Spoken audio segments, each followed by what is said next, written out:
When Mary Ann Miller was a little girl, her father brought home abandoned kittens he found on his postal route. After that, in every picture from that time, she's holding a cat.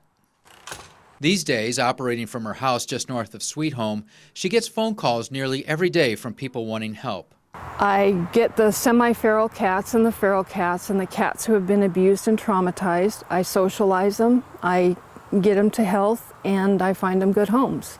That mission will get harder, Miller says, under a new law passed and signed by lawmakers this summer. Starting immediately, the law defines an animal rescue entity as any person or group with more than 10 animals. They must maintain records of each animal, including its age, sex, breed, weight, disposition, and a photograph.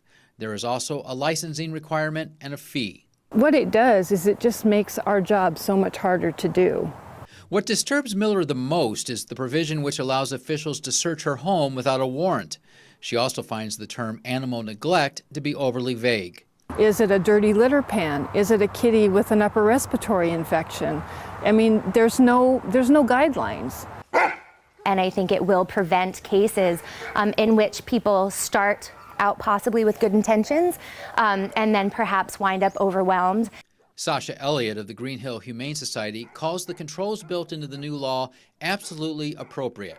As the primary animal control agency in Lane County, she says no organization is too small for oversight.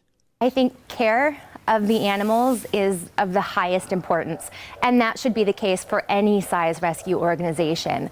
Miller admits that some rescuers have a savior complex and take in too many animals.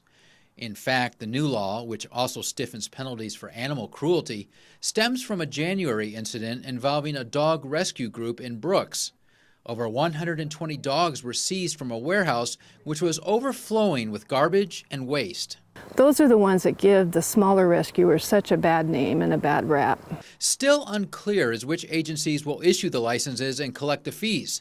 City and county officials say they've received no guidance. But an official in Eugene says the other sections of the new law are a step in the right direction. If you are found to have committed animal abuse in front of a child, your penalties go up. And also, if you've found to commit animal abuse and you have a background in child and spousal abuse, your penalties also go up. So it really strengthens that tool for local agencies. In the meantime, Miller keeps working in her shelter, taking in the cats nobody else wants. I just try to find loving homes for these animals so I don't have to worry about them anymore. After 33 years, she's still fighting for animals, one cat at a time. In Eugene, Bob Schaper, KEZI 9 News.